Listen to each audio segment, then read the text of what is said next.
So what if we can change the weight of matter? So what? Well, what will we ever do with that? Well, what no one's ever said is our quest for energy has been a battle against weight. The moment you can change the weight of matter, your energy problems are over forever and ever, amen. And it decentralizes energy. Here's how. Imagine, if you will, I've got two boulders that weigh 10 tons. It's 8 foot by 8 foot boulders. They both weigh 10 tons. You put them on a giant steel seesaw and they kind of balance each other out. Eventually they'll stop. Imagine we can flip a switch and make this one go from 10 tons to 2 tons. And then we do the other one. And then we syncopate them like your car's engine, the timing of your car's engine, and that can run a turbine or whatever the new technology is, where we're generating energy by the ton. And the beautiful parts are, we can build a trillion of those. They can be operating all over the planet simultaneously, completely decentralizing energy. And because of the mechanics of what I'm proposing here, they are resilient.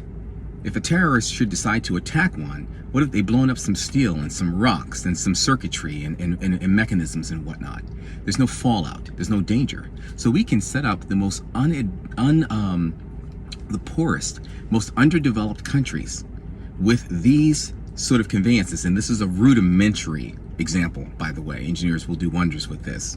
But at the end of the day, the poorest countries in the world will be able to generate enough energy to light Vegas, and there will be zero carbon effect, and it's going to be abundant energy generated by the ton, by the tonnage, and it will operate 24/7 at peak. Once it reaches a peak speed, there will be a speed at which this syncopated rhythm will max out. But it's not going to be like solar or wind where you're waiting for the sun to shine or you're waiting for the wind to blow. That speed will be maintained indefinitely. You only take it down for maintenance and service and repairs. And there will be 1 trillion of them, 3 trillion of them, 10 trillion of them operating all over the planet.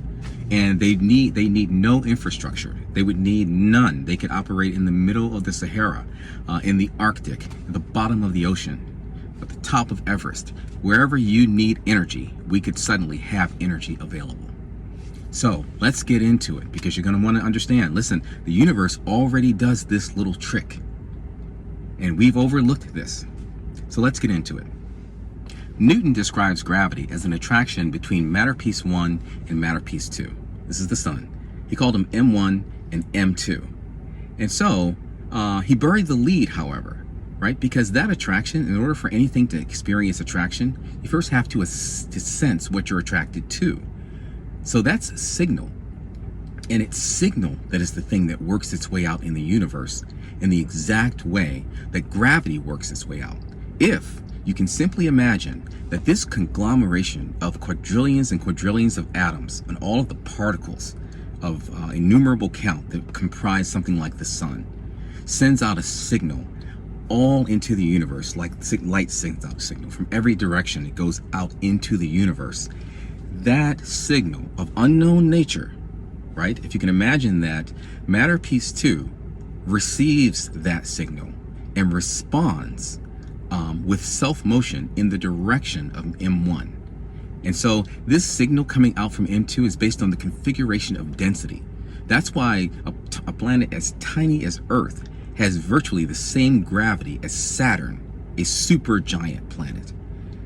Because it's the configuration of the density that creates the quality of that signal, and the quality of that signal is what creates something like a 9.81 meter per second boom, boom, boom burst of self-motion in the direction of M1 from an M2. Now clearly that 9.81 is relative to Earth and things falling to Earth. That's not the rate that things fall toward the sun.